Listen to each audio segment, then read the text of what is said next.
like to do today is get your version. And here we go with Big Trouble in Little China. Oh, God, yeah. I just remembered. This was Barry Diller. Oh, yeah. Oh, yeah. Oh, yeah. Kurt and I are sitting here today, and the first scene that you're seeing that's up was an additional scene on our movie requested by Barry Diller. Actually, he had a hand in writing it, and he was concerned that your character wasn't heroic enough. I remember his reaction to the movie after he saw it. I don't think he's too good. I don't think he does great stuff. Well, you saw it. You got it. He didn't get it. He didn't care to get it. He didn't get it. So this whole sequence we shot after production, basically to, for the American audiences, I think, get your character to be heroic. This was the time of Rambo, though, you know. I think that's what they expected. They expected you to be Stallone, right? Well, I remember you and I talking about this and saying that he could be we would flip-flop the leading man and the sidekick, and the sidekick would act like the leading man, and the leading man would act like the sidekick but not know it. Exactly. and it's bizarre how no one got that. Nobody. He just wasn't doing too good. Oh, well. But once we get finished with this scene, then we're going to get into the movie proper. Then we started shooting our screenplay with you driving into San Francisco. Right. And this was originally based on a Western. It was originally a Western where a cowboy rides into San Francisco. Right. And he does the same basic thing. He gets involved. I think they stole his horse or something. Yeah. And so he has to go into this underworld. Now, was this originally a Western in its writing, or was it? Yes. It was. It was originally a Western, period. And you were talking about. Remember, you were talking about not Diablo. Uh-huh. El Diablo. Uh-huh. Remember you talking about El Diablo at the time? Saying, I got something I think is kind of. But it was modernized by W.D. Rick Richter. Right. And now we have it modern day. And his rationale was, well, look, Rosemary's Baby worked because it was modern day. Why wouldn't this? Right. And had he done Buckaroo Banzai? Yeah, he had. He had done that. He was. I don't know what he's doing now, but he was pretty much the toast of the town there for a while. I remember that. He was. And he was a good writer. He is a good writer. He wanted, again, like everybody else, wanted to be a director. Yep. Except for you. You don't want to be a So here's the opening sequence. Actually, the movie should begin. Now, I had to learn how to drive that truck. And how did I didn't drive it here. I don't remember driving it here, but I remember you said to me, now, you're actually going to have to drive this truck around Chinatown, and I don't want you tearing the set apart, so you better learn how to do this. Now, you're supposed to be playing a truck driver, Jack Burton. He has a pretty big mouth on him, and and in a sense, you know, what people are talking about nowadays is that we were a little ahead of our time. It seems like in every one of the movies that we do together, that people get it later. You've noticed that? Yeah, I know. I kind of say to myself, well, that's the way it goes, I guess. And we were kind of ahead of the curve on this whole like Chinese and kung fu mysticism, which is now very popular. And I remember you talking about doing the all-out, great kung fu, martial arts. Yeah, ghost story. Wrap it in pull it out. Yeah. And it basically is kind of a comedy, although I think a lot of people at the time really didn't get that. They were expecting maybe Raiders of the Lost Ark, or they were expecting maybe Harrison Ford. And your character was I remember when I heard the music for this for the first time, and your voice was so low. I said, man. Yeah, it was a great sound you had on that. Doesn't seem like I can sing that low, but actually I can. And, I love this. So we're now we're coming into supposedly San Francisco Chinatown. This was actually shot down in downtown L.A. in a set, and we had the rain towers going, and you know, it's the stuff. And here you come driving in, and see, now there's some. I'm terrified that you're going to hurt somebody here. Not only you're going to hurt someone, but you're going to break the truck. And it was early in the shooting. Oh boy. Who was the production designer? He was great. That's John Lloyd. He right. also did the thing with us. He was great. Yeah, he's terrific. Did a great job on this. After we finished with this set, didn't Janet Jackson use that set for I've heard this a number of times. You use that set for some videos, and other people did, or portions of it, and also still the being look. used. It's still being used. Right now, we finished in Big Trouble in Little China. We finished shooting. Most of our interiors were built on stage in 20th Century Fox. Okay. And after we'd finished shooting, I saw Michael Jackson walking around, looking at it. And here comes Janet Jackson's video in the city. Same set. Right, same set. It may still be there as far as I'm concerned. I don't know. It was a great set. Oh, yeah. I mean, he really built a great set. But I remember the sort of whole look, the color, and everything at that time. Videos just took that on. Oh, yeah. Crazy. Now, you're playing with Dennis Dunn here, who plays Wang Chi, and you guys are gambling away. This was Heaven and Earth, or what was it, Pai Gow? Pai Gow, wasn't it? Pai Gow. There's your director. And there he goes. There he is right there. Yeah, we had a good time doing this movie, and it's a bizarre experience to have a film that you feel so good about. Yeah. And at the time when it was released, I didn't realize that they only spent at the time, their corporate policy was $3 million in advertising for the opening weekend. This is when was this? 1986. 3 million. 3 million. We had 3 million. And I remember one of the executives promised... Isn't it great you can talk about this stuff now? And say what's great is that it's forever you can talk about it. And one of the executives said, well, we're going to put these big ads in the paper every day, big banner ads. I looked at these things. I remember that. I remember saying, who is this guy? And I remember first of all, the drawing. First of all, I don't think anybody knew me. Second of all, if they would have recognized me, you couldn't from the picture, and it didn't mean anything. I remember that the ads were, who is this? Or where's he going? And it's like, who cares? Who gives a shit? Who gives a shit? I don't know who it is, and I don't care. And I can remember that about a week before the movie, some people said to me, don't you have a movie coming out? Didn't you and John do a movie? And I said, yeah, it's coming out like within a week. And they said, well, where? You can't find it. Couldn't find it. It was pretty. I want to point out to you that you had a pretty nice looking hair during this particular period. This is your. Yeah. Look at that. Isn't that nice? This is very nice. You know, I kind of an '80s hockey. Oh, well, hockey it was. You know, I loved your performance in this. Of course, my favorite performance is still Captain Ron, but I say second to that. Second to that is this. This was one of my favorites to do because we had so much fun. Oh, it was a blast. It was a blast doing. The fun of making the film is, I think, reflected in the movie. And we'll get to it at the end, but I remember when you said, now at the end of this movie, because of who this guy is, he's not going to be involved in a lot of this stuff. We got to think of something. We got to come up with a reason. But we didn't back off of it. I thought that was great, and to do some. Well, see, that's what the kind of actor you are. I didn't. You're not afraid at all. A lot of guys, you work with them, and they have their egos to protect, and they're afraid of taking risks. Seriously. Yeah. They're afraid of looking dumb, right? Yeah. They're afraid of looking bad. Yeah. That's what we tried. We wanted to have a guy here that was not quite as sharp as he thought he was. He thinks he's a whole lot more capable than he is. He has a big swagger to him. Yeah. And he's really useless. He's out of it. He's completely out of it. Completely out of it. We shot this, as I recall, Kurt, we shot this in the fall and up into the winter of '85, I believe. And that's my recollection of it. We came out in '86. We actually shot Christmas. We shot around Christmas. That's right. I remember that big picture. I remember that we did take the big picture for Life magazine. Yep. There was that open spread there, and that was fun having everybody in that shot. That was a good set too. Now he was a nice guy, Dennis. Dennis was terrific. I haven't seen him. I saw him a couple times since then, but I haven't seen him alive. He's been working. He worked on a TV series for years and years. Oh, really? Yeah, he did. Right. And he's doing great. He's got a kid. He's married, and he's pretty happy. Yeah. He was a good guy. And the two of you did real good together. It was really interesting. Yeah. Real good. Yeah. Yeah.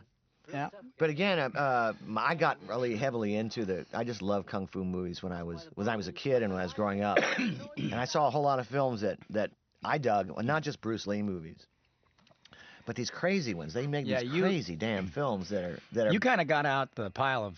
I did. Of stuff. I did. And you looked at the really good stuff. All of it. I looked at all of it. Because you had every top guy on the show. I remember that. At the time, these were the top guys. And we added a little bit of everything to it. This particular scene starts off just kind of like an action scene. Okay, it's basic, it's real. Yeah. Then we end up with people flying through the air sword fighting. Now, I just saw a little bit of, not the whole thing, but I saw a little bit of crouching, hidden, awesome. hidden, awesome. crouching tiger, hidden awesome. dragon. They're flying around on wires. But some of that stuff that you did in this movie, I didn't have you didn't have that. I mean, they have a sword fight on top of some trees. They go on rooftops. Yeah. They're using this 30-foot crane that moves on a track to haul the actors around. Yeah, right. Can you imagine you on a crane like this? Yeah, no, I mean, I'd love it. This is Kim Cattrall, who I think is just a fabulous actress and a great comedian. I really love her in this part. I was just telling you a minute ago, I ran into her recently in New York, and she's such a big smash with Sex in the City.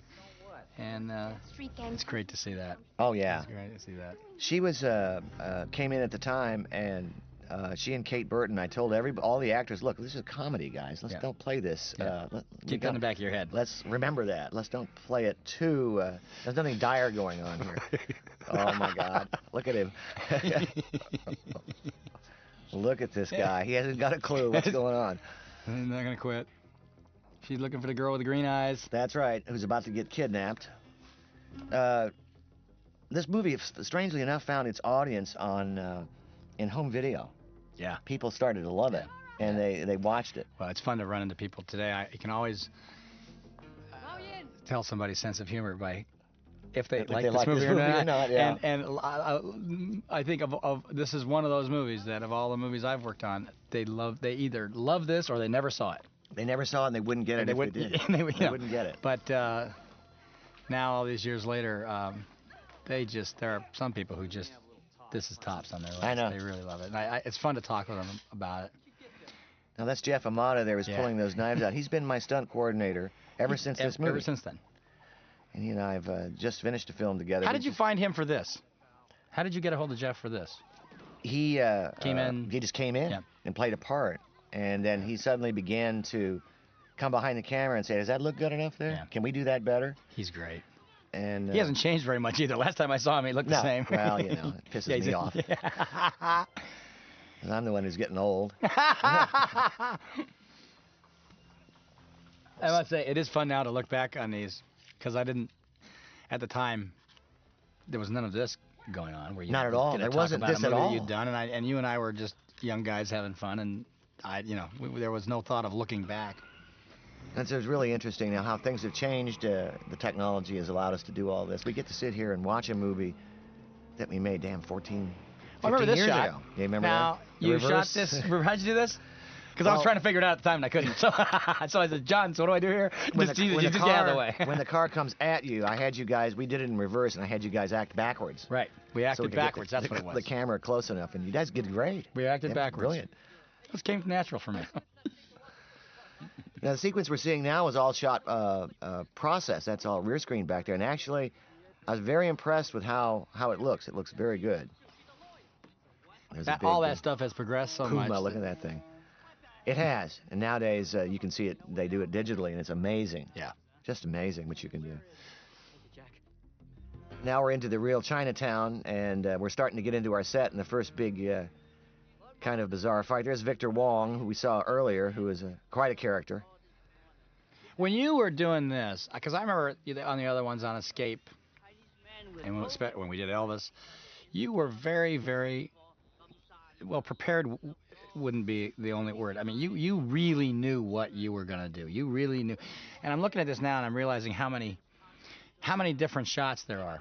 Were you pretty much doing what you had in your mind at that time, or were you finding things more on this show, or not? Both. I realized trying to plan this movie out. See, storyboards to me are helpful, but boy, you can't get locked into them because it looks phony. Yeah. And a lot of this movie I discovered by you guys, the actors. It's what you guys are doing that makes it work.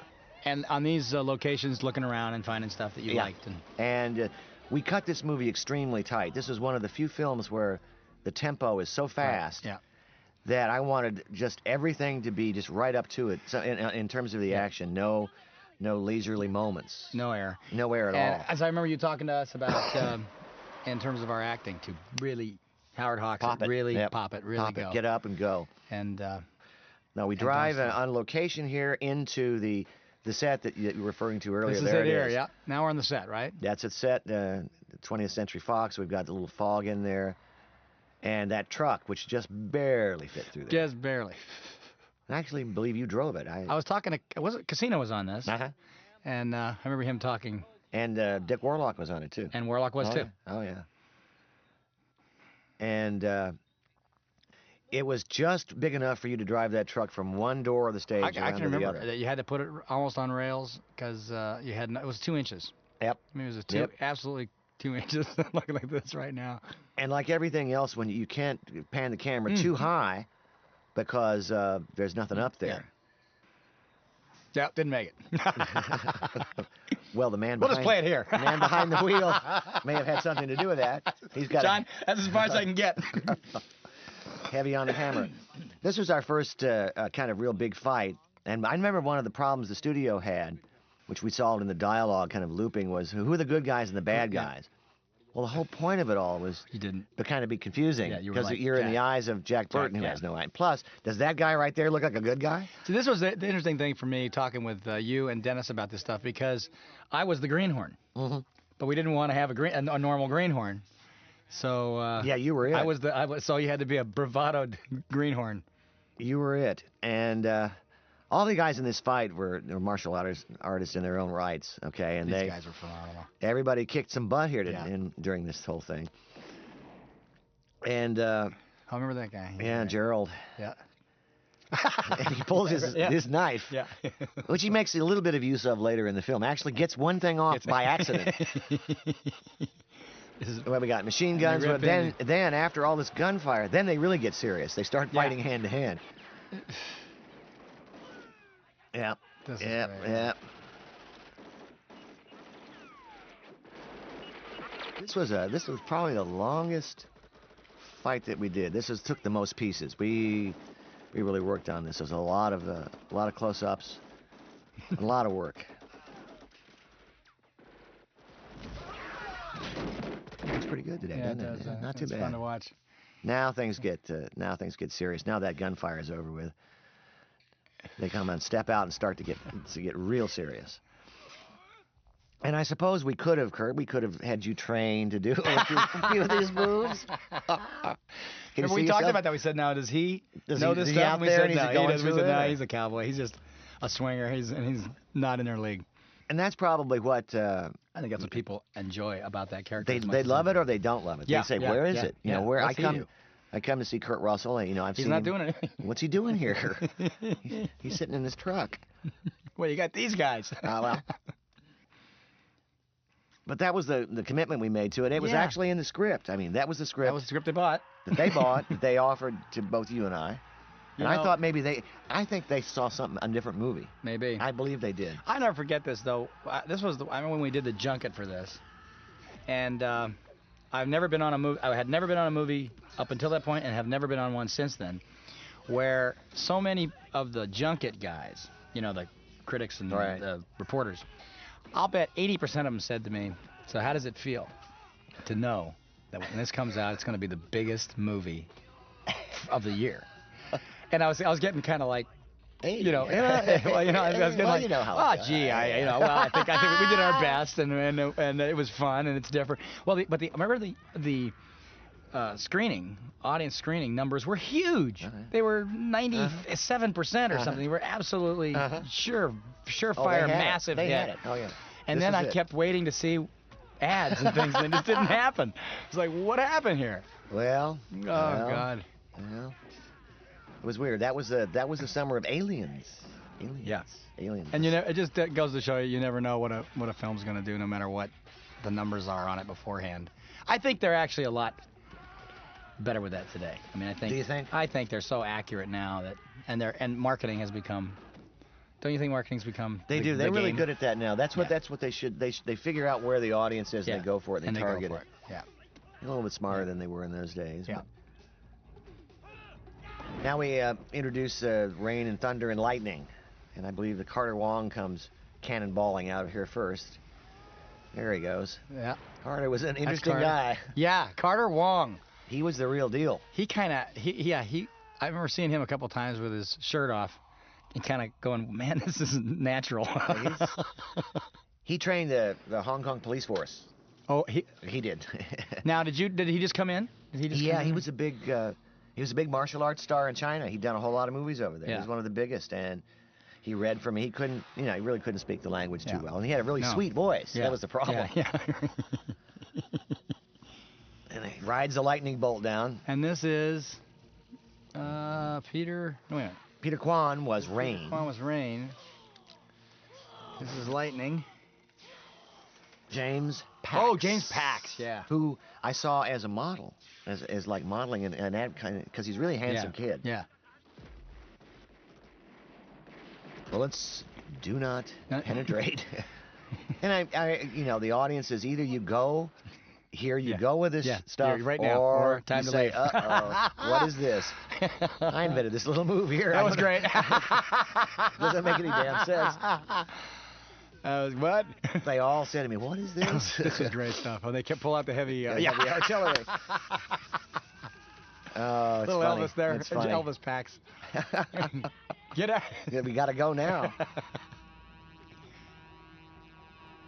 And now you're about to, they kind of fly up out of the way, and then you're about to encounter Lo Pan for the first time in his Mandarin outfit.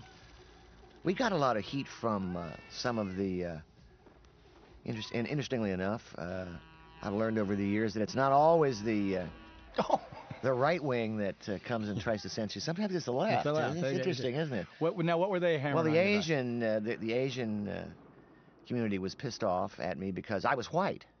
And you weren't. And you weren't Asian. Right. And I was making a movie about. You about. should have known better than that. And they said we were using the terrible stereotypes. Yeah, because you know what I mean. Asians shouldn't have light coming out of their mouths. Right. But the idea was, oh God, goes back to Fu Manchu and all those terrible things, and we want, where are the doctors and lawyers in the movie that show? But I thought it was so cool that I don't think I've ever seen an American movie with the roles reversed in the beginning. Never. The lead guy in this movie was Dennis Dunn. He was the lead guy. He knew all the stuff. He knew all the kung fu. He knew the terrain. He was the man who knew Indians. And Jack, the American, didn't know anything. Yeah. He thought he knew, but he was completely out of it. I mean, I was the buffoon, so I would think that they would have taken that. But I don't think they saw it that way. And all the way through to the movie's release, I mean, they were honest. They thought that we were exploiting them, and it was like Uncle Tom stuff. We were doing all that old stuff, and that was the first time I'd ever encountered. I'd never encountered that before, ever. Right? Yeah. It was a shock to me. You had no idea it was coming. Are you kidding me? Yeah, especially with I know, because you were interested in upgrading. You loved them. You loved that whole world, the fascination. You were fascinated with it. So I had to, I have to have my consciousness raised, I guess. So I talked to the actors. I said, well, guys, what do you think? I mean, what am I doing wrong? No, nothing. Nothing. Yeah. Nothing. There's nothing to do. No. So that wasn't pleasant. I guess I wasn't. Okay, I just thought of something. Yeah. See the moccasins I got on? Just this Christmas?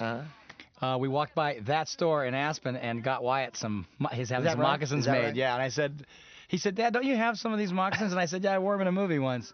Now, that's a pretty nice little T-shirt you had on there. Oh, yeah, I remember we found that. How did that work? I don't remember that where was that a came T-shirt that April Ferry found, that she actually found, and then she ran some copies off. Really? They've been fighting for centuries. What does that mean? Huh? China is here? I don't even know. Now, I remember this scene, to my shock, was and I don't know why this should happen, but I remember shooting away at this scene and being almost done with it and congratulating myself until Dean Cundy, the director of photography, said, we haven't shot the other direction yet. What? I could sworn we did. I thought we did that. Really? Was one of my big shocks as a director. My God, what is wrong with me? Oh, man. And this was there's actually a lot of dialogue in this scene, and it was played at rapid fire. Yeah. I recently did I did one day on a picture that Bob Gale, who was Bob Zemeckis' partner, was getting his opportunity to direct, and I did one day, and it was the most dialogue I've had since this movie. Is that right? Yeah, because after this movie, just ended up doing a lot of movies where I didn't have a lot to say. Well, I think they finally said, don't give him a lot to say. He's not too bad.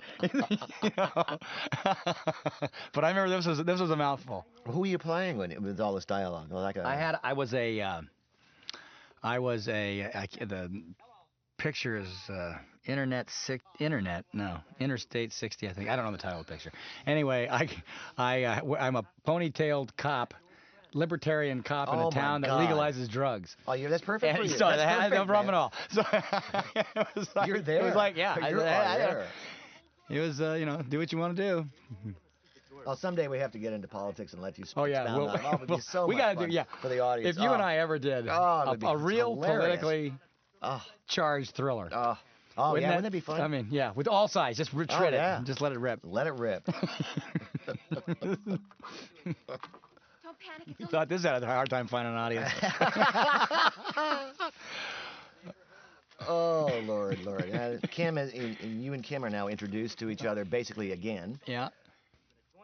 And this was, this guy was fun. Donald Lee. Yeah, he's terrific. He was great. Terrific.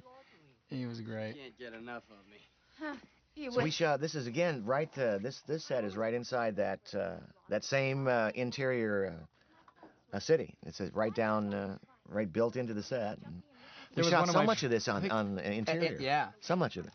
I remember one of my favorite lines. I think is in this movie of the movie. I thought it was really a real Jack Burton moment here, where he says, "Wait a minute, I'm feeling a little left out here. I'm an outsider." So, here it is. A little like an outsider. Yeah, guess what? Yeah. Yeah, it was a terrific character. It was really fun. And I just got to give you the credit for having the courage to do that kind of thing. Again, I know I'm repeating myself, but you don't realize. I mean, believe me when I tell you how many actors. They just get scared. They get scared, but they're not. Well, they think that people will see them. I don't know. The way Barry Diller saw me in this movie. He said, I remember at the end of the movie, he said, "I don't get it. He's not that good at what he does." Oh my God. Yeah. But I remember being impressed with how fast Dennis and Kim Cattrall could talk. Mm-hmm. They were so good at it. Yeah, Kim and Dennis, Kim especially, could really rip that dialogue. Rip it. Wow. Yeah. Yeah. Now there was an interesting thing. We're having at this particular time we're having a whole deal with the Writers Guild in Hollywood. It'll probably be solved by the time that everybody's listening to this. But they want their writers to be on the sets. Wait a minute now. You're talking about now? Right in this moment. They want their creative rights for the writers. And for the writer to be on the set. And in the rehearsals. And we have to be paid to be there, so there's no changes done with them. They're kind of they want to be everywhere. How do you feel about that? I mean, I think writers in the rehearsals is not a bad idea. I think a writer on the set is probably going to slow things down a little. Well, beyond that, in this particular movie, Rick Richter came to the rehearsals, and for some reason he didn't like Kim and started rewriting her character. Oh, really? So she came to me and said, this is bothering me. Yeah, well, I'm getting lost here. What am I doing? Yeah. And so I had to gently say, maybe it's better you don't come in here anymore. That's the first time I ever saw. Well, I thought she was just right. I never knew that, by the way. And I looked at that and said, God, she's just right. He was a director in his own, and it's good. He had his own different vision. Yeah. So he wanted it, and it was strange. The dialogue was strange to me. Yeah. So, So here you are in this in a goofy outfit, and in your Mama San's bordello. Oh yeah. See, they don't get it. So they just don't get it. Cash, I guess. I mean, it's not deductible, is it?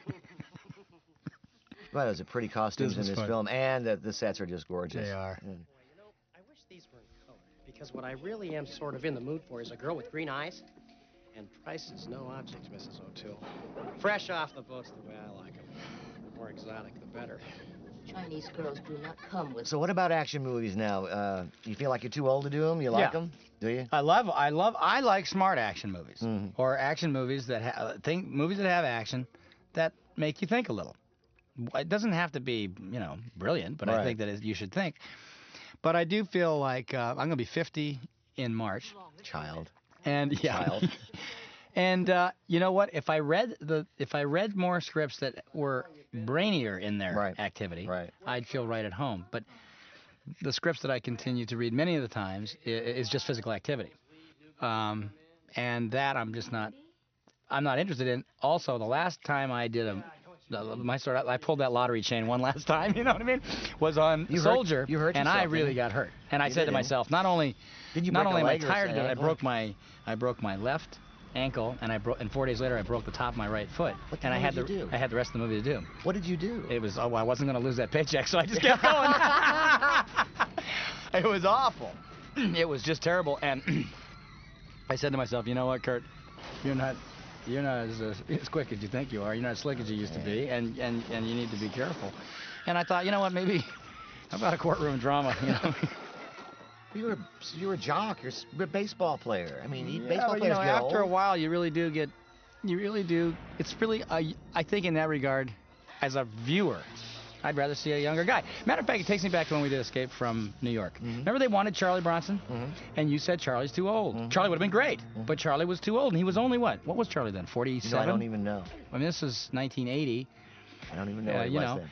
And you said, no, I mean, I want this guy to be a 28-year-old young guy. And I think that for the most part, it should be young guys. Yeah, I'd rather watch a younger guy. I don't want to watch a 50-year-old guy. You know, I'd say, well, if he's good, if he's supposed to be the best at whatever he does, how about if you get a guy that's 15, 20 years younger, who's just as good, and he'll be better.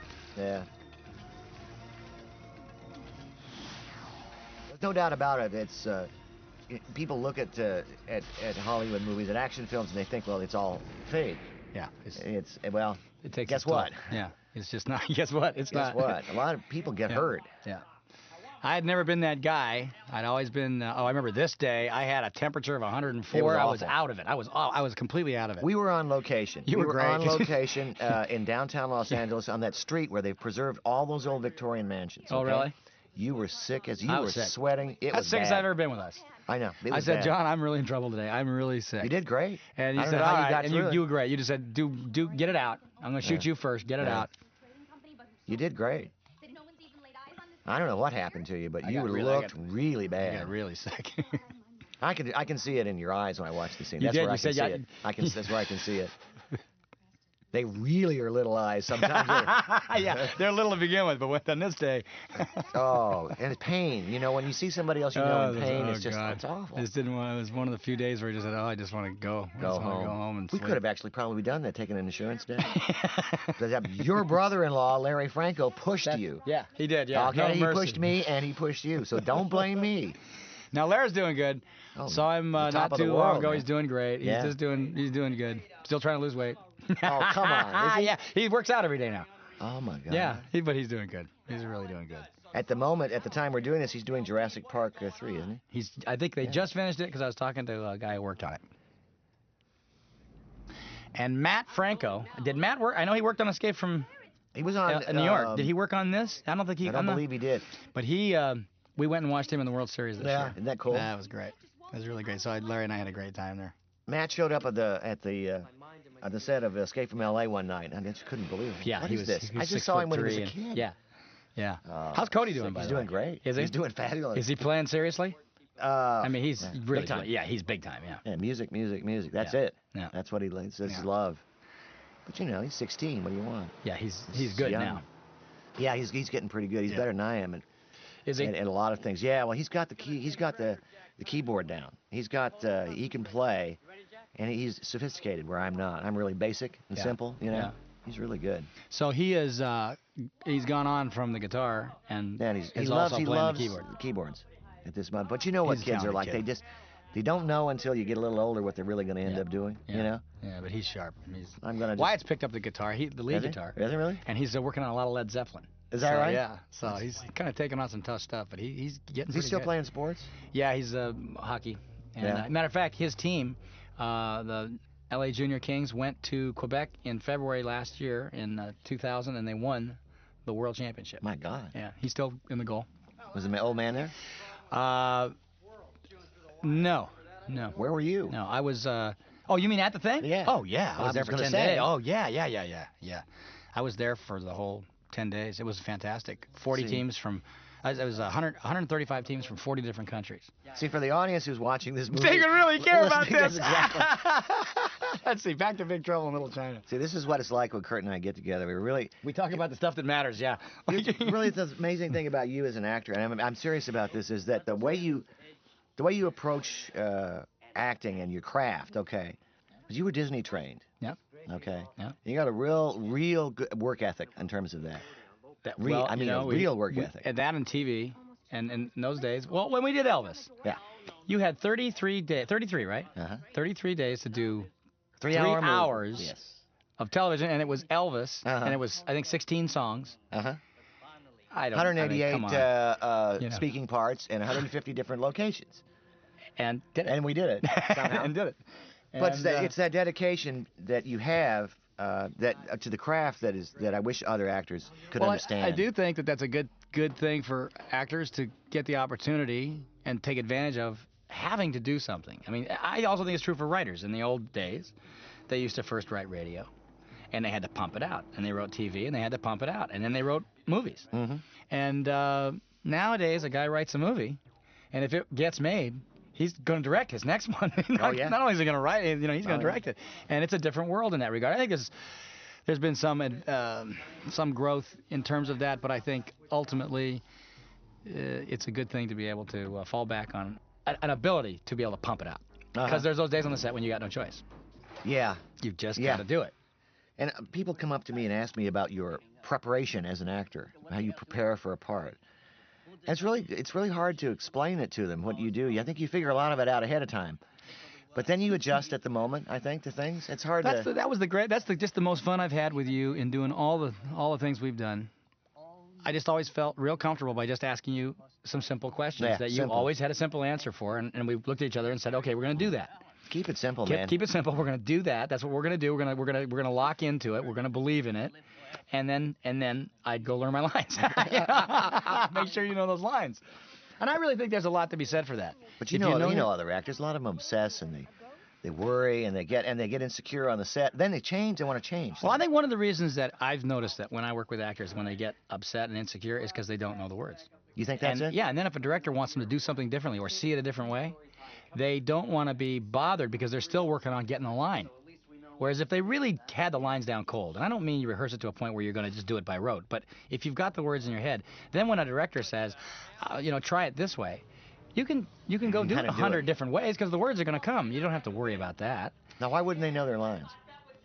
That's I think just what I'm talking about in terms of there's not much training there. There's not much. Well, I don't think they're used to going to work on a television show. You're going to do 26 shows in 9 months. You're going to be out there every day for 16 hours, and you're not going to have time to do anything but learn your lines the night before. And then when you get on the set, you've got so little, you're moving so fast that you just have to keep amped up so high and be ready.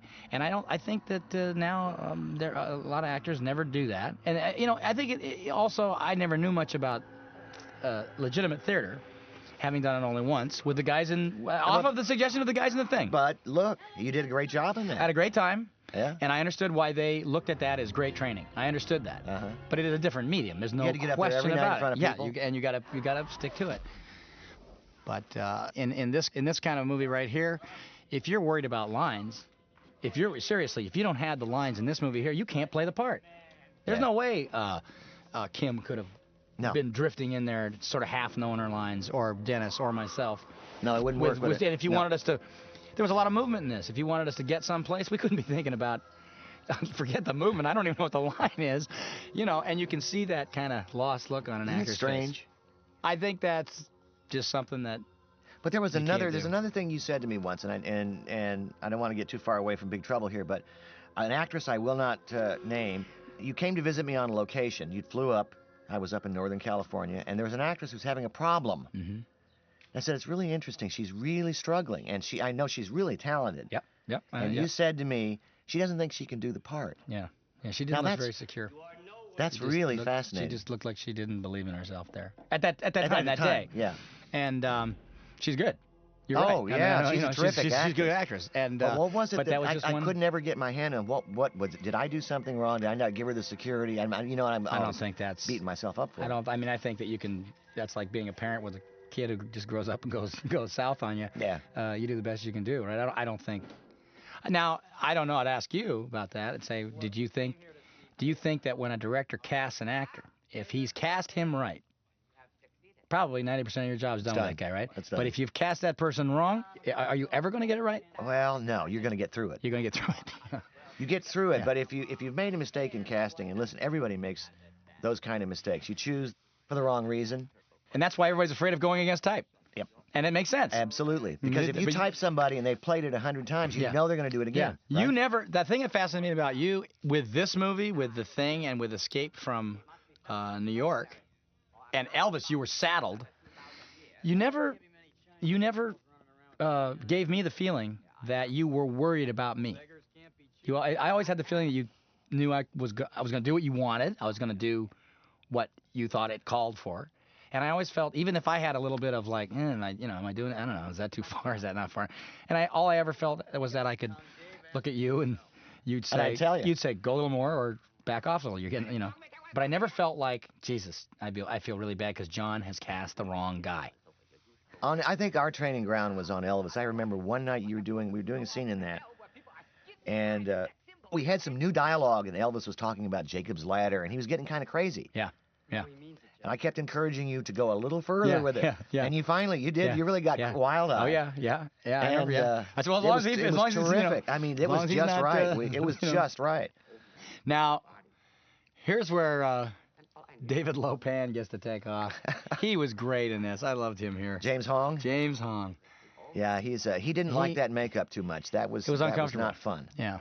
It was extremely tight on his face, and yeah, I remember he was uncomfortable, but boy, he knew how to use it and work with it. He's a good actor. He's been around a long time. Do you know where he started? He started in World War II. Get this.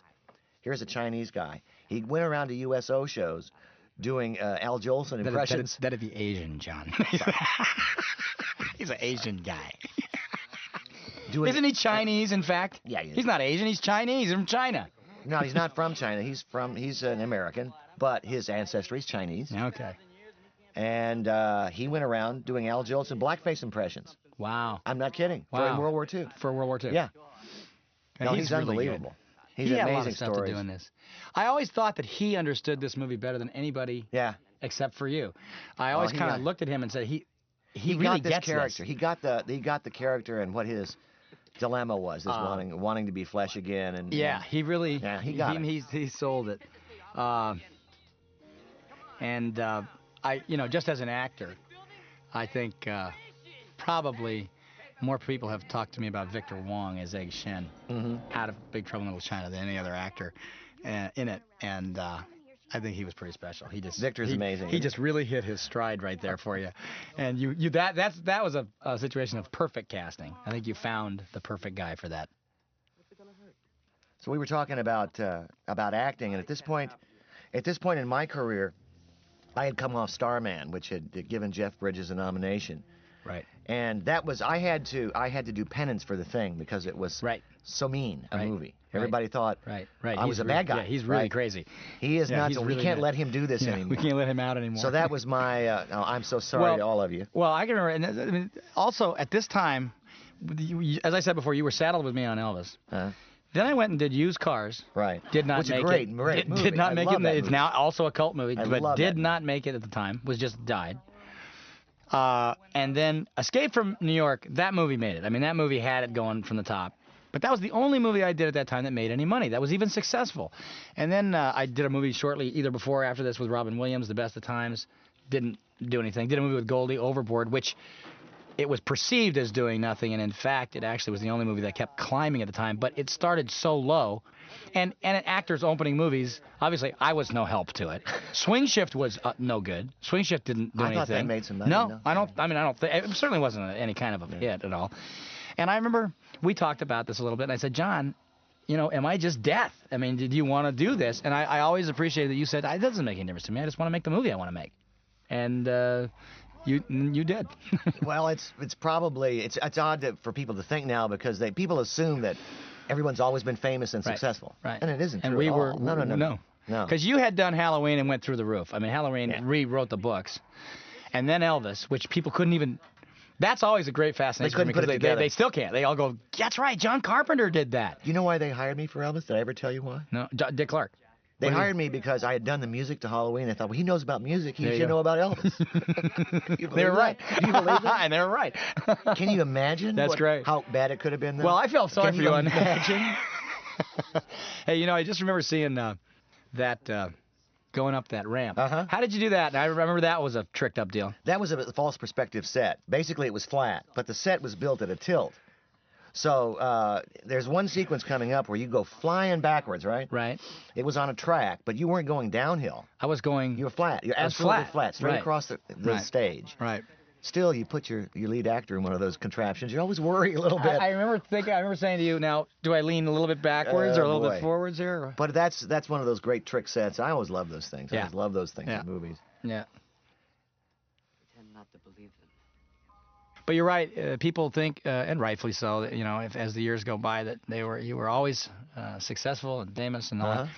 This was at a time, and certainly in my life, where the movies I was doing were not... People weren't going to see them. And they did go to video. Video was, and by the way, I remember video at this time was just really becoming sort of a big deal. Up, yep. And I think had it not been for that, I think, honestly, my career probably would have just not happened. You think so? Oh, yeah. If it hadn't been for video, I don't think it would have happened. You know, look, talk about Tequila Sunrise. You came out in this kind of really sexy, sophisticated part. That was the... And all of a sudden, hey, who's this cool guy? That was right? Really the movie for me that began to take me out of the... Don't put him in the movie. Nobody goes to the theater if he's in the movie. It did start to take me out of that. And it reached its pinnacle with Captain Ron. And Captain Ron then, of course, went over the top. I actually like Captain Ron. You know what I love about Captain Ron is, again, it's like for me as an actor, it was something that I wasn't going to get a chance to do. Oh, yeah. You know, I just wanted to do it because I wasn't going to get a chance to do it. And I was appreciative of getting the opportunity. I thought, man, that guy has so much courage. It's so fabulous. Yeah, okay, now this is actually flat. You are right going here. across the flat ground, but the set is built at a tilt, so it appears that you're going downhill. I remember this part. Going backwards was kind of weird. And then you had to stop on that this thing. Is boink. You grab that, and against all odds, pull yourself up. Well, he's Jack Burton. And we had a false perspective set on looking down, so it was a tiny, tiny drop, but still a little bit tricky. Now, I don't remember if that was you from the back or Warlock. I think it was Warlock, because I don't remember doing that. I don't remember. I remember you did this part. And then we actually let the chair fall, so you were there by yourself. You let me shove it, right? Make sure it goes over. Oh boy, oh boy. You know, this. I was reminded. You know, this movie cost about $20 million. You know, I don't remember. I was going to say I have don't no memory remember of the budget of it. But I remember it being a big budget movie. Yeah. Or at the time. thinking about it as a big budget movie. They made me cut it in the beginning. It was supposed to be more, and they kept making me cut it. Now, see, I wonder, what do you think? Over the years now, has this movie recouped its money? I have no idea. I wonder. I'm not getting. I haven't seen anything checked. Where are my checks?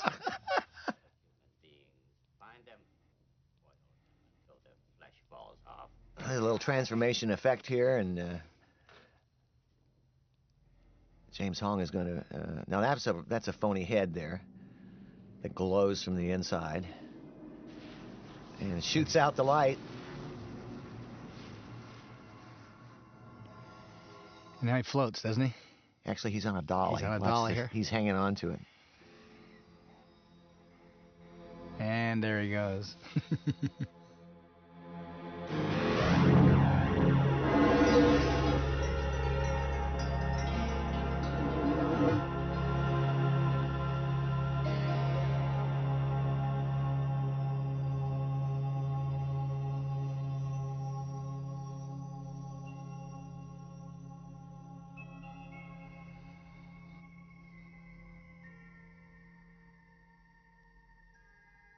Empty. Oh, Miao Yin. I need you, Miao Yin. Whose eyes flash like emerald lightning. Qingdai, make me flash again soon.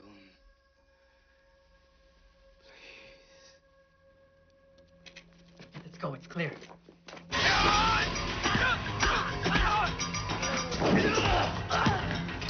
Safety! Oh, yeah.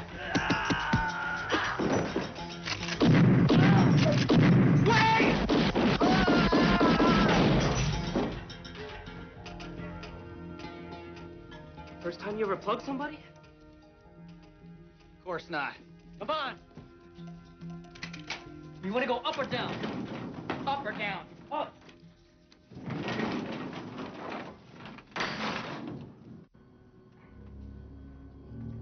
we're shooting this particular sequence in downtown Los Angeles in the industrial area.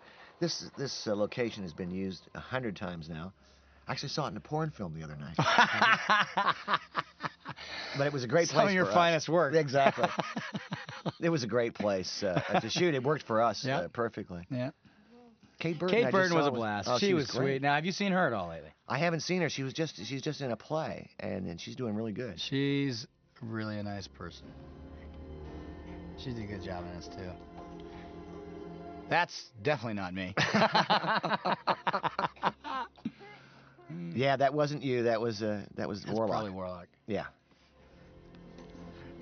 I saw Dick in a movie recently. I can't remember what. He's in Casino. That's I know. He was in the movie Casino? Yeah. He was a great guy. We were together for You guys were quite 22 years. When did you guys start together? We started- Dick Warlock was Kurt's My stunt double. stuntman. And he started, I believe, one of the first Disney movies I did as an adult. I can't remember which one it was, but I was about 18. Yeah. And Was it this the was computer getting movie, towards... whatever you did? What's that? I never saw that computer movie. What was it? Oh, the computer wore tennis shoes? Yeah, I never saw You it. never saw it? No. John, come on. That's like, right there with Citizen Kane. I was smoking marijuana, man. I wasn't You're going to supposed- that. you can't, you're not supposed to miss that. You're supposed to learn your craft and cut your teeth on great movies. But I think it was maybe that one. And, he was a little older than I was. And I guess I can't remember the last movie we did together, but it was 22 years that I know. That's we were together. amazing, huh? And then John Casino came in, and now it's been, I don't know, 15 years or something with John. Maybe Is more. that right? I didn't know it. Well, let's see, 22, 15, 37, probably, 17 years now with John. They amaze me how they can continue to just take it. Yeah, but they're good. So we're going to come up to a scene where you Who's guys this are... gal, John? I don't remember. She was I good. really don't remember.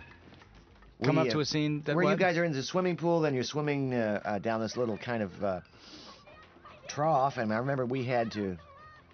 Well, first of all, the underwater scene earlier, I got this horrible ear infection from because I was underwater with the camera. Right. It was the worst. I don't know how you escaped it, though. That's what pisses me off. Yeah. You could swim I through escaped there? it on that, but I didn't escape it later on when I did Backdraft. Billy Baldwin and I were in a tank. What We happened? were blind for 2 days. The paint, All off the set, the paint off the set. Did you believe it? You would and never think that. our eyes were cut, and we were lucky. We didn't go blind. I mean, we were lucky. And 2 days later, we put all kinds of stuff in our eyes, and Yeah, people don't think about that, but that paint starts to come off. It starts to come off, and if the water's warm, which of course they want it to be nice and keep it warm for everybody. They have to be. And it started peeling off, and it gets in the water, and but there was no problem here. We did a lot of water stuff here. We did.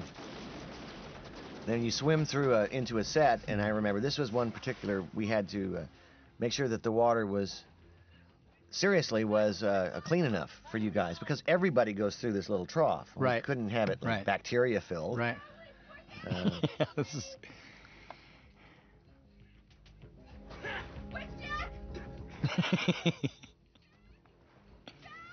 Yeah, there we are. That's a tiny little set. Actually, you guys are just swimming.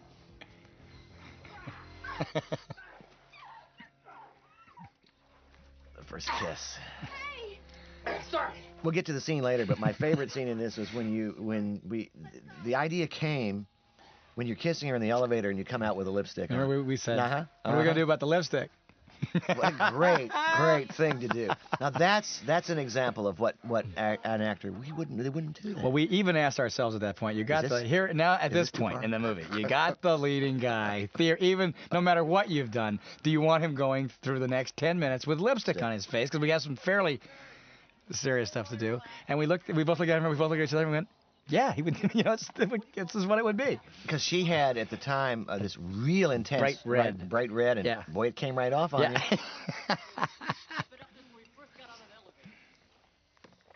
Yeah. When you're climbing up this set and back into the location in downtown Los Angeles. This was on a set in. This part was on a set at 20th Century Yeah. Fox. This is on location, downtown L.A. And we're starting to come into a fight now that Dennis Dunn does all by himself. I think this Right. was when the studio knew that They might not have gotten the movie that they wanted. When Jack loses his knife and misses the entire fight, he has no idea. He gives all these instructions, and he opens the door, and we may be in trouble, or whatever the line is. Ready? Follow the leader. One. Follow the leader. There he goes. Oops. We may be trapped. There we go. There we go. See, that's the character that I wanted to see you play. That was the guy.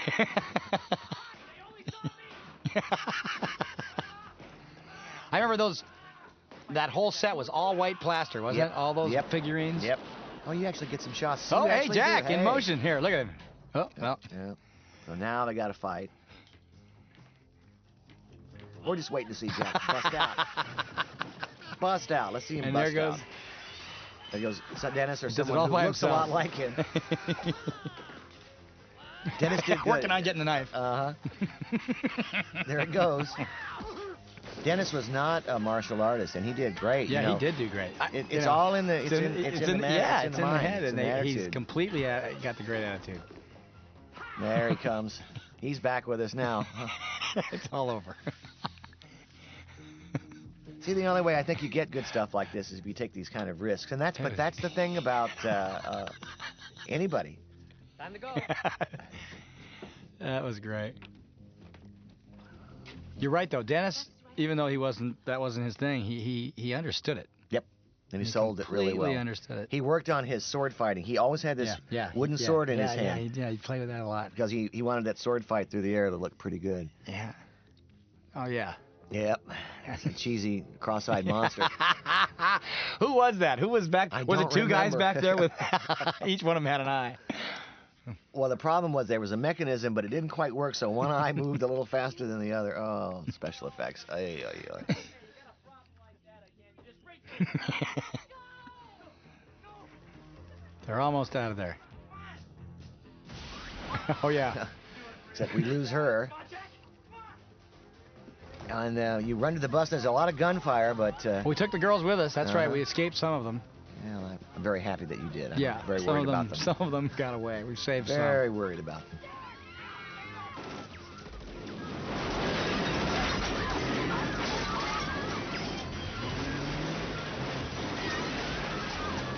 That's interesting, Kurt. It's you've done kind of all sorts of films. Is there any one kind that you particularly love above another? Is it just the individual project, or do you like dramas? What do you think? No. You had to be pinned down on it. What would you think?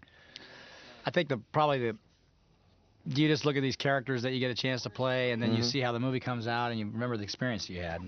And when you take all those things and you combine them, I'd have to say that Escape from New York was probably the best experience I ever had, because it just worked. It just worked on a level that I hoped it would, and that you totally saw, and doing it was as much fun as seeing it. Did you ever have a movie you did where you didn't have a good experience, but the result was great? You know what I'm saying? Where it was not... I may have just done that. I may have just done that, right? And no names, yeah. Okay. May have just done that. Have you had some bad experiences? I mean, you know what I mean. Yes, I have. Yeah, I had one, and it was a location picture, and it was away from the family. Yeah.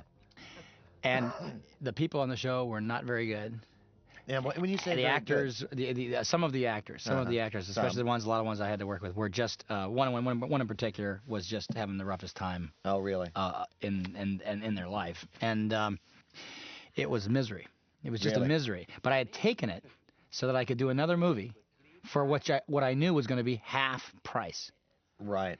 And it all worked out. Yeah. They worked out exactly like that. The one that I did for half price was a real good movie to have done. And that was fun. But you know what? I still go with what we've talked about a number of times, is that it's fun. It's really fun to watch this now and remember it. But what I remember, and I think what's hard for people to understand, is that even though you spend a great deal of time with the picture after it's done shooting, I don't. And I really think that people in my position, especially, they have the experience of making the movie. Everybody else in the world, except for the people who are working on the picture, have the experience of the movie, but they don't have the 3D version of it live. Yeah. And I remember that. I take that as my great memories. Right. You know, I really take those as my great memories. And it's impossible to watch the movie unless it's a long, long time since you've seen it to really enjoy just the movie. And even then, you sort of pull back really the day. Right. And the good time you're having with people. And so it's impossible to separate, really, isn't it? It is for me. Yeah. It is for me. I look back at the stuff we've done together, and that's what makes me want to work together again. Not the pictures that we came out with. I like them because obviously I like that type of a movie. But the experience? But the experience, for me, we've worked together, what, 5 times? God, I don't know. Is that true? 5 or 6 times. 5 times, I think, huh? It makes me want to work again because it's always been fun. It's just always been a great time. Yeah, 5 times. 5 times. 5 times. And I'm sure that's true with other people who work together. They enjoy each other's company in all ways. And that's what I guess increasingly I walk away with that. I increasingly look toward the day as what I'm going to walk away with. When I was a young director, I had people telling me, now look, you can't go by the experience, because sometimes if you go through a lot of pain with somebody and it's really terrible, sometimes you'll get a good result, on the screen. Yeah. I've never found that to be the case. For the most part, neither have I. If you've had a good time and you're following what you're going to do and you achieved it, it's usually a pretty good movie. Usually a pretty good movie. If the script was good, I mean, I think you and I are believers in the script, though. Oh yeah. I've made a couple pictures without scripts, and they're not good. The movies you didn't like the movies. Oh yeah.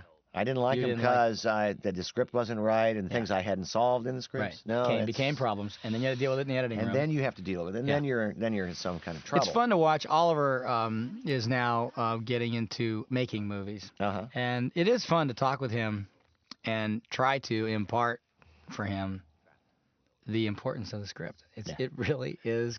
I mean, even if it's no matter what the script is, if it's as close to what it should be, you're in better shape than if you didn't have it. That's right. And that, I believe, is where you should put the hard work. That's right. And people talk to me about researching characters and doing stuff like that. If the writer has done it, it's been done. Then there you are. There you are. The guy is who he is. Yeah. And you don't need to. Matter of fact, I think research can be harmful because you may research and find stuff that the writer chose not to use. He might have read it or gone through it before and said, it doesn't really fit what I'm trying to say in this movie.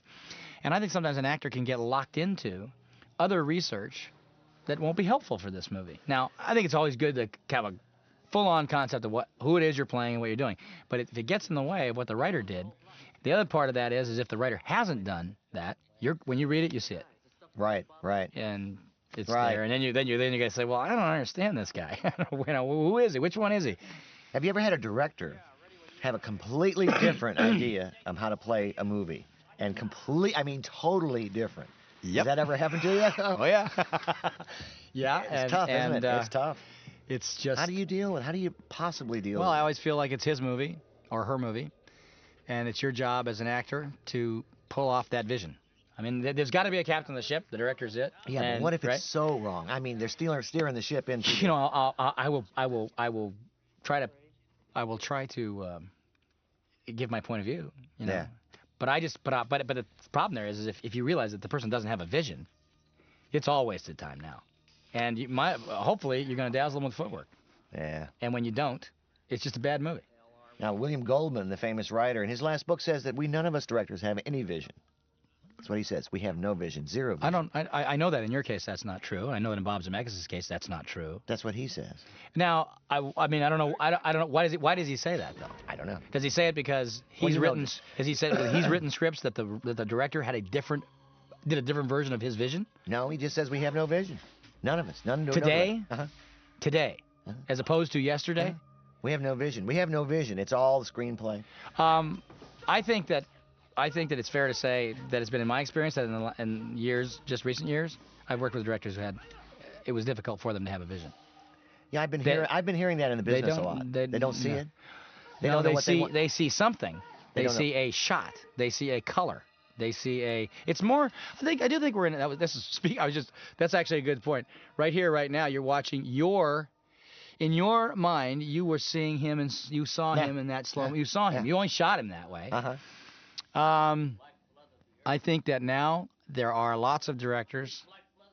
Some of them have been successful. More of them are not going to be and have not been.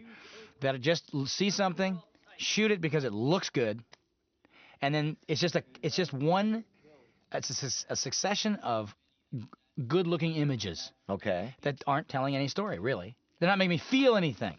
Interesting. And that's maybe what I would assume that's what William Goldman maybe is saying. Was this a recent development for you? Do you see this in recent years? Yeah. Huh. More now than Before in the than old before. days? Yeah. Now in the old days too, I mean, there were really guys that were traffic cops. Uh-huh. You know, I mean, they knew how to shoot an entrance and an exit and get everybody in focus. But there are directors that have vision. They do have vision. I mean, I've said this many times in interviews. I can watch 20 seconds of a movie of yours, and I can say, I don't know what the movie is, but I can tell you it's a John Carpenter movie. Yeah. I know it. I mean, I can just see that. I can watch. Well, Zemeckis surely has. Zemeckis. I can watch the Zemeckis movie for a I need more than that because Zemeckis has shot movies that in some ways. But I can still say that about Starman, for instance. I'd say I can see Starman and say, even if I didn't know it was your movie, and I'd say, oh, that's John.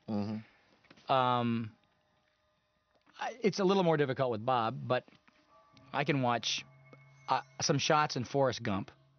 Then I can watch some him, shots him, in Castaway and say, that's Bob Zemeckis' movie.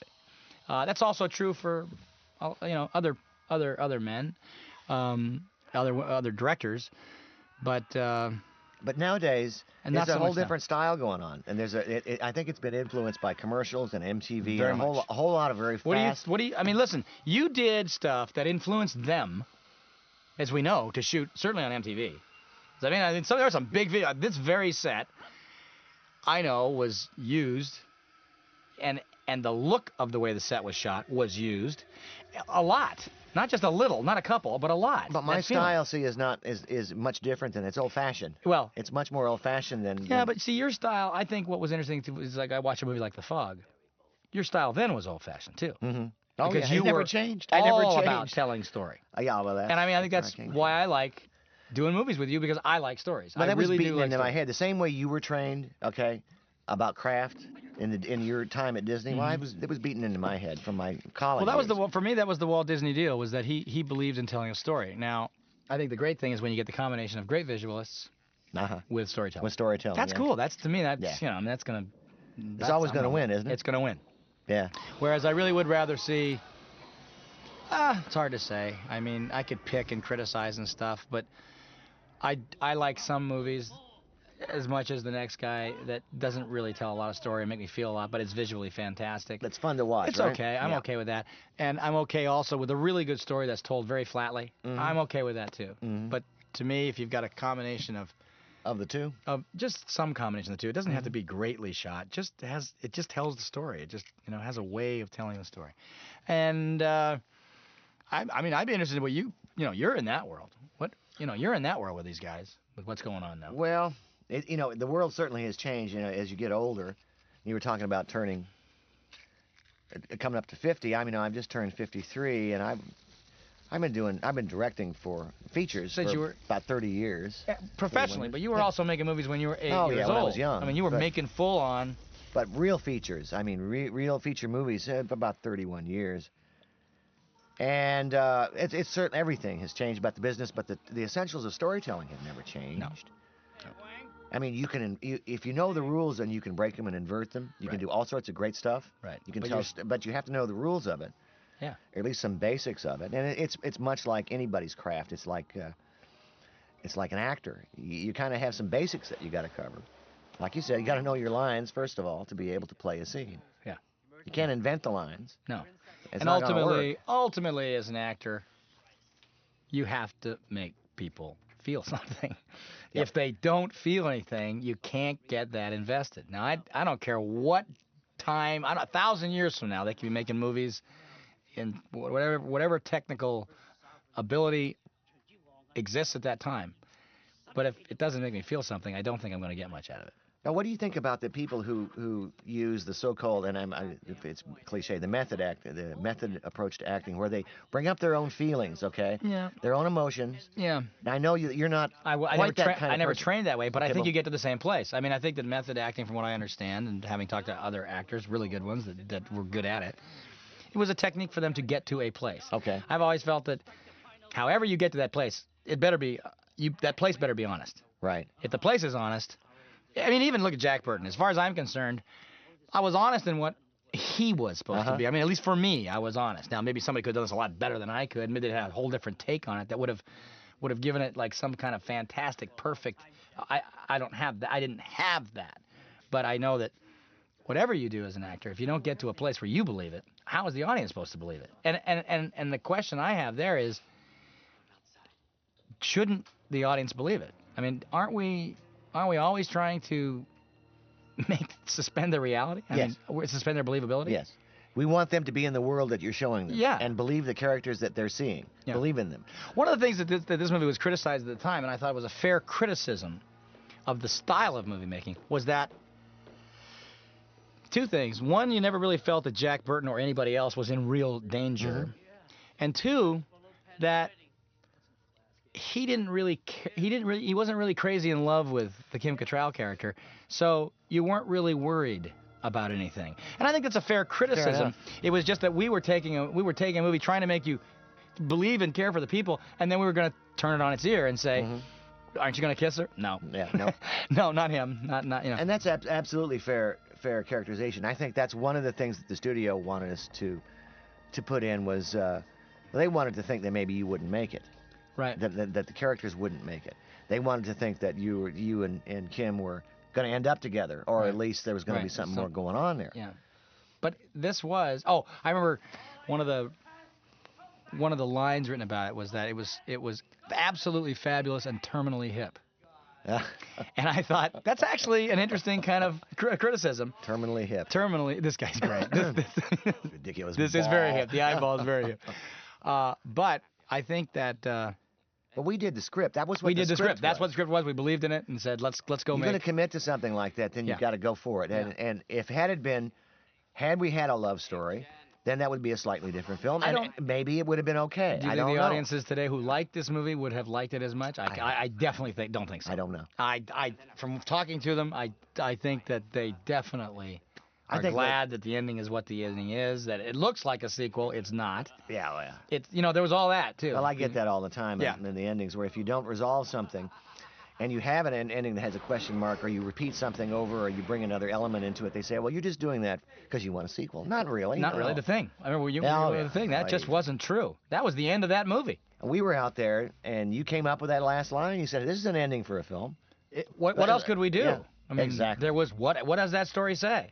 And I remember you and I talking about that a lot. Because have we taken them on a 2.5-hour ride where there's no resolve? Well, yeah. I mean, there's no resolve to this. So. And the original script had it ending where we left you guys in the snow, and coming back, they picked you up in the fall, and you were both creatures. That was like it. No, that tells you exactly something. Even in the original, though, they left it open for what could have, in a different time period, been considered a sequel ending, where it said, "Keep your eyes to the." What was that? What did it say? Keep watching the sky. Keep watching the sky. Oh, the old movie was great, though. It was great. For its time. Oh, it was fabulous. It was fabulous. So we're getting now down to the big final action scene. As I recall, you guys took some drugs in that elevator. That's a line that people say to me. That's a line that people say to me all the time when we were in the elevator. I feel kind of invincible. Oh, actually, you haven't done it yet. I think you do it in a minute. And you toast the United States. I remember that being really fun. That was a fun thing to do. There he goes, right through it. Elevator that goes down. It's an elevator. But I see the criticism, and I think that when I first read the script, I thought to myself, the unique part of this film isn't that it follows conventions. That's right. That it goes against them. And if you don't, I also think, when you watch a movie like this, you've done a movie like this, if you don't look at it and say, where are they right? Mm-hmm. Where are they possibly right? Where are they possibly wrong? Criticisms. If you don't, then the next time you want to break the conventions, maybe you'll break them better. Yeah. Maybe you'll break them. Maybe you'll disappoint others. Yeah. But maybe you'll break them better. Terrific. 6-demon bag. Sensational. What's in it, Egg? Wind.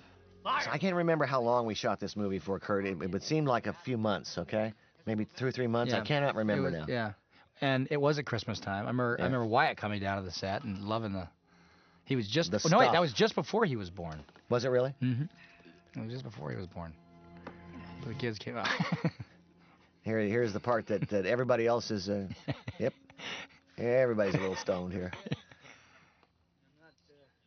Not scared at all. I just feel kind of invincible.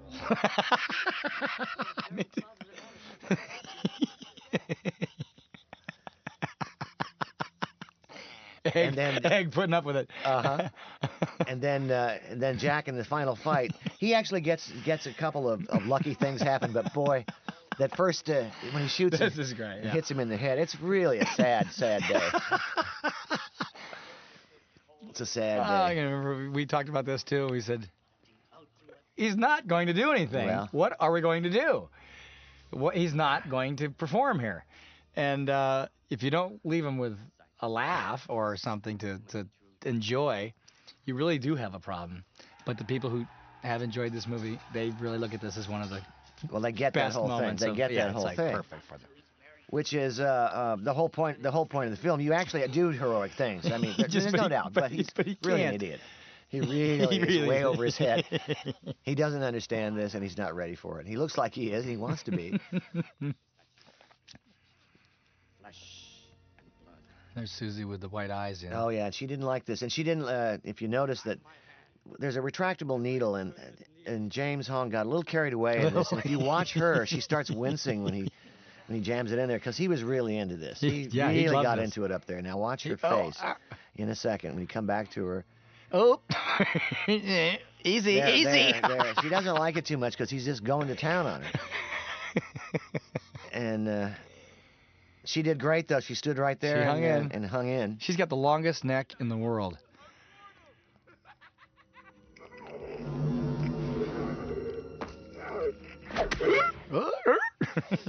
And here we go with our big fight. Everybody gets a yell here. Everybody's coming out of it. This is it. It's going to happen now. Finally, you're going to get to see Jack Burton in action. That's it. But no. There he goes. He's out of the picture. He's out of it. He's out of the done. picture. There he is. And this whole scene, this is where we started getting into the real supernatural fantasy. Now, this was the stuff that is not, some of this stuff, in ways, when you get into it, is not dissimilar from what you can see in Crouching Tiger. But you know what? If you go back to the old days of martial arts film and kung fu movies, it had all been done before. It had all been done before, yeah. I sat and watched a couple of films that really were influential. Zoo Warriors of Mystic Mountain, which was fabulous. It was a real Wizard of Oz kind of Chinese film. Yeah. Do you remember who directed that? I do not remember at the time. Sui Hark maybe had something to do with it. And then there was a Taiwanese film called Swords of Fame. And they had this sword fight in midair. And I thought, well, you just can't top it. You can't top it. You can't top this. So we did a little version of it. Yeah. And in the old days, you had all the masters with all their chi power, and they'd put their hands up and shoot rays at each other. Yeah. And I thought, well, we have to do that kind of thing in this. Well, I mean, in a way, you really are going to, at this point, take all the best of the stuff you've loved. And do it. Put it in there. And put it in. Now, Jack's back with us now. He's going to take him out. Whoops. Carter breaks that gun, boy. Off he goes. See ya.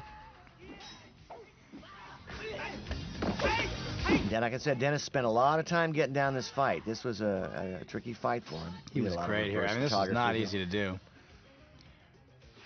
And as I recall, we had very few accidents on the film, and I'm always thinking about that. Not too many. We had, sprained ankles and nothing like the National Guard in Escape from New York running down that alley with those helmets on. We had people going to the hospital because they couldn't see anything. They couldn't see anything. I love this. He's just too heavy. And he's stuck. And he's stuck.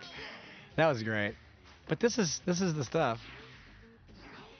Yeah, we didn't really use wire work as much as trampolining. You were trampolining here, right? We were. Yeah.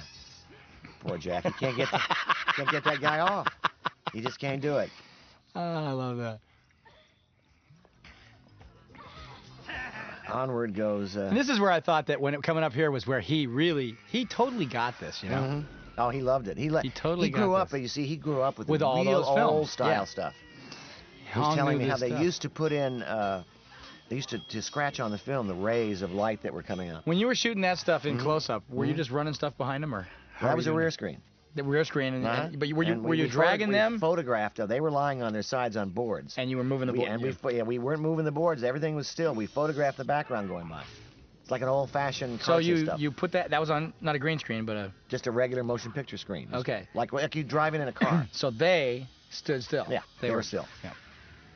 Then we did this whole Yes. magic fight, which, This is the part that goes back to the real old kung fu movies, back in the old days. When did they start making kung fu movies in China? When cinema began Taiwan. there. They did. Because when was like the 30s? probably in the 20s they made silent films there, and in the 30s. Kung fu really goes back to their Western tradition, like we had ours in the Old West. Yeah. Kung fu came about, they explained to me, because the bigger, taller marauders from the north would come down to these villages, and they'd kick butt. And the farmers couldn't defend themselves, so they'd come down, steal all their crops, take all their money, and go away. So some of the monks got together and they wouldn't let them have weapons, right? figured out a fighting style using farm implements. That's what all this stuff you're seeing is all based on hoes and rakes and shovels and sticks and stuff that you can grab. And it was all about getting the enemy so confused by your moves that he becomes yours. Yeah. That's where this whole thing started. And when was that, in terms of history, when was that? 12th, 11th, 12th, 13th century. That's cool. And their tradition has never really gone away. I mean, China's an amazing civilization. Yeah. Yeah. And it continues to be to this day. You know, we're just pipsqueaks compared to how long they've been around. Yeah. They've been through a lot of strange stuff. Yeah. Yeah. And that's a great history. Where is he? Wang! Come on. I remember this is the last few days of our shoot in the set here, and we were trying to get done as quickly as we could. And the last little bit where we blew up the Buddha and the skull. The set was coming apart by now. Boy.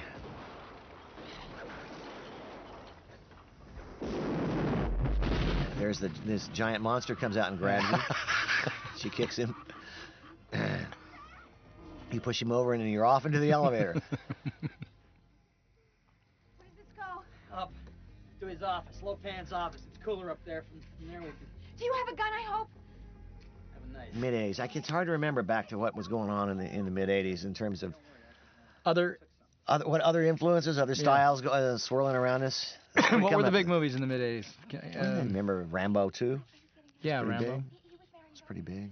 That started the E.T. action genre. E.T. was 82. huge. Alien was happening. Now, Cameron was on, James Cameron. He was on Escape. On He was a Escape. matte painter.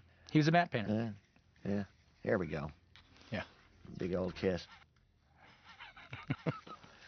And this is where we came up with the idea of leaving it on you, actually kissing the actress. And now we reveal you. I just thought it was the greatest. Just the greatest. But you surely are willing to be foolish on screen. I just love it. Because we talked about this a lot. Because once you got it on, you got it on. You got it on for a while. She rubs it off because we don't want to do the rest of the movie. Yeah, well, she finally picked up on it. You're a flash. That's a whole lot of fun. I remember showing this to Cody when he was really little, and he just thought this was the greatest. It just dazzled him. He just I just loved all color. this stuff, all this magic stuff. Yeah. Is it too much to ask, Thunder? Kill him for me!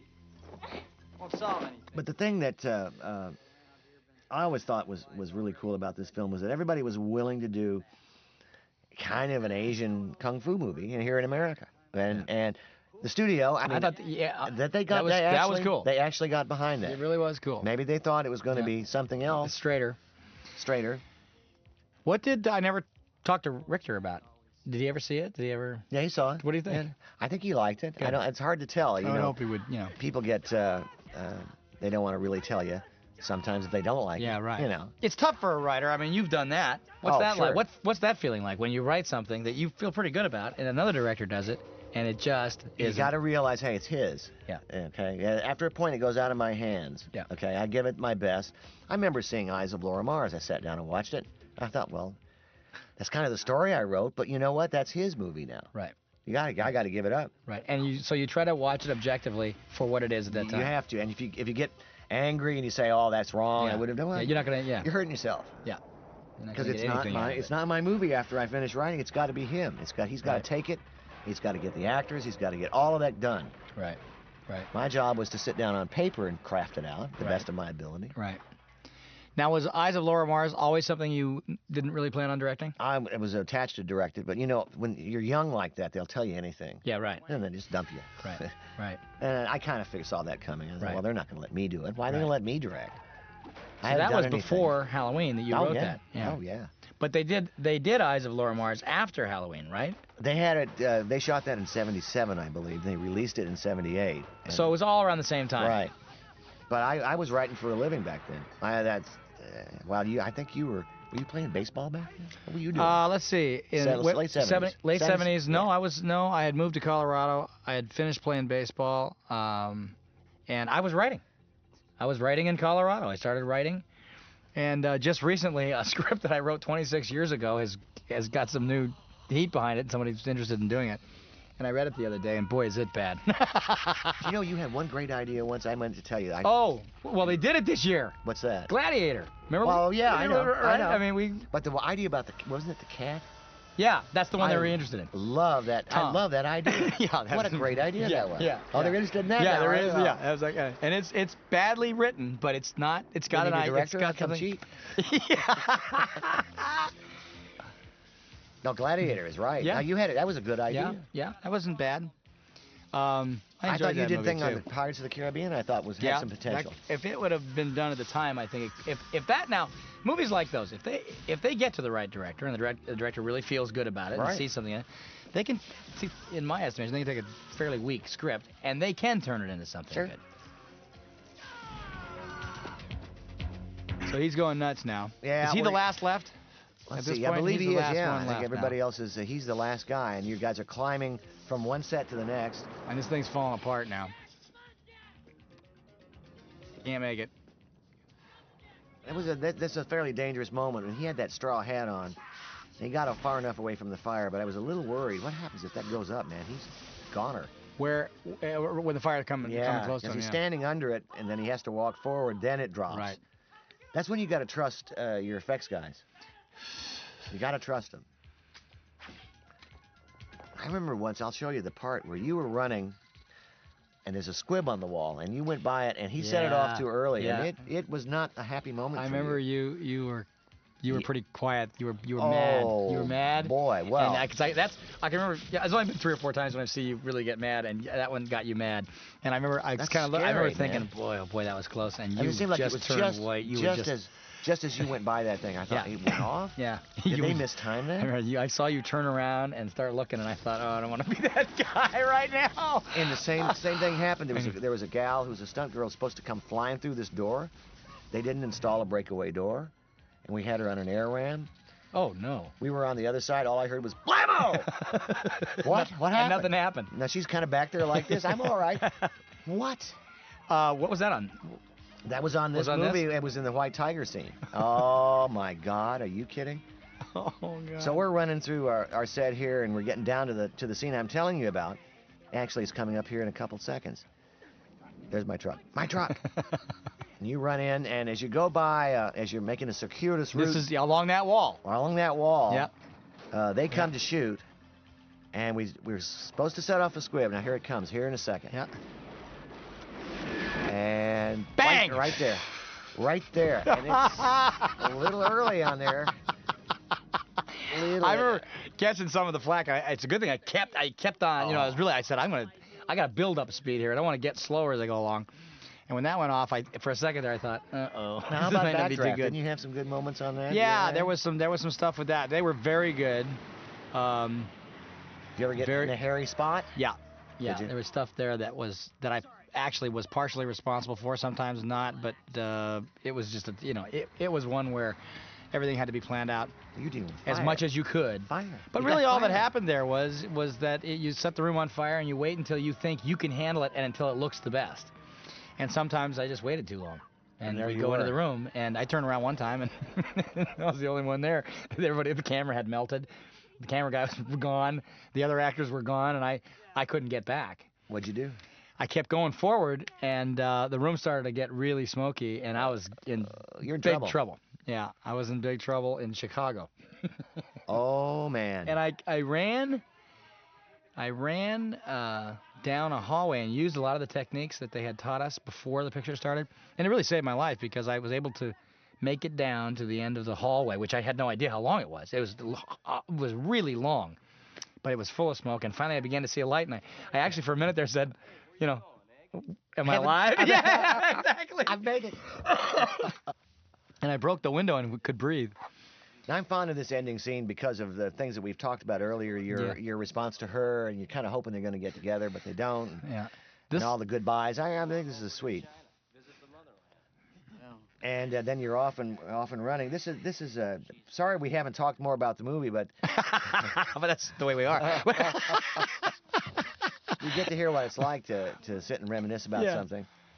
And we paid a lot more attention at the time. But the beer's been good, and the cigarettes hadn't been stale, so. But this was, I remember this, and this was at the end of the movie. We shot this, I remember, and I remember thinking at the time, it was the feeling of the scene. It was a great experience. It was a blast. The people were blast. I had a great time with you, and didn't know if it was we didn't know. Didn't know if this was gonna play or not, but we'd Kim looks given it our best. especially fetching right there. She was just beautiful. Yeah. I always thought it was very heroic of you. You know, the character knew what he was like. He knew who he was. I'm not any good at that. I'm not gonna. But he wasn't gonna let it bring him down. Yeah. Oh no. Yeah. This was. Nope. Not in this movie. So I'm just delighted that all of you committed to playing this. All of you, everybody committed to what they were doing. Yeah. Committed to the story, the characters, the style. It was amazing to have that kind of. You didn't have anybody who was really playing in another film. Nope. Which occasionally that happens. And in a movie like this, that's easy. I think that may not be something that's easily understood for people who are thinking about getting into this business. Is that a movie like this? It's if you don't have if the director's not watching everybody, and somebody important starts to play it differently, a different movie, it all goes out the window. It goes out the window, big time. I remember we used the, I can't remember what the name of the crane was on this. It was new at the time, so. The gimbal? Was this no, this wasn't a gimbal. I can't even remember what it was, but I was pretty impressed with it. We did a whole moving shot on you, and it was operated by kind of remote control wheels. Oh, this was a Luma, right? Is that it? Was it a Luma crane? I don't remember the names of these things. Well, you were always using stuff for the first time too. I remember those days. You get the first. I'd say, what is that thing? Well, try it out. You tell me what was going on here. So we're gonna finally come into my great singing here on the last song. I recorded this with my friend. Now check your voice out here. No, I'm the low guy. Because I always thought it was like Jim Morrison. You had a Jim Morrison flavor. Well, see, I always loved Jim Morrison. And Elvis's voice was, of course, that deep, round. Yeah. But I had to kind of fake it because I had never had a good voice. But it's fun for people to hear your voice now talking, and because that's what I've always heard. And then quacking like a duck. Then I hear this, and it's like, what? Now who's that? Is that Nick Castle and Tommy Lee Wallace and myself are the three singers in this. Yeah. And it's all a synth stuff with some. Tommy Marshall. Did Tommy Marshall die? I don't know. Was it Drain or Tommy? I don't remember. Somebody died, and I was told years later. It might have been Tommy. I hope it wasn't. Maybe. He sees this DVD and give me a call. No, I'm not dead. Kurt, what's wrong? Yeah, there was a Eddie Lee. He and I went to the same high school, Eddie Lee Volker. You did? Yeah. We found that out years later. I didn't know that at the time. Well, it's certainly been fun sitting around and It's great. It's great to see you as always, and I really haven't seen this movie for, a long. I don't remember the last time I saw this. It might have been when it came out. And from now on, you won't ever see it again. It's great to see it. It's great. I really, there's a lot about it that I loved, and I'm a Big Trouble in Little China fan, but I like the movies we've done. I mean, I'll stick by them. Yeah. And they're not for all audiences. No. And I think that's cool. I think that's cool. I think it's cool also that people would step up to the plate and put money behind a movie that might not be for everybody. Awesome. I don't know if I've had the guts to do that, but I think that... and you can't, I can't take anything away from 20th Century Fox, really, in the end. No. No matter how tough it was, they stood up. I don't think they knew how to promote it. Okay. I agree. And I also can say, if they had known how to promote it, I don't know if it would have made a difference. But Lord. I think that it's great that it's found a a cult audience. Yeah, I think it's neat. It's neat. And they love it. I think I enjoy those movies more than any of the other ones. Do you?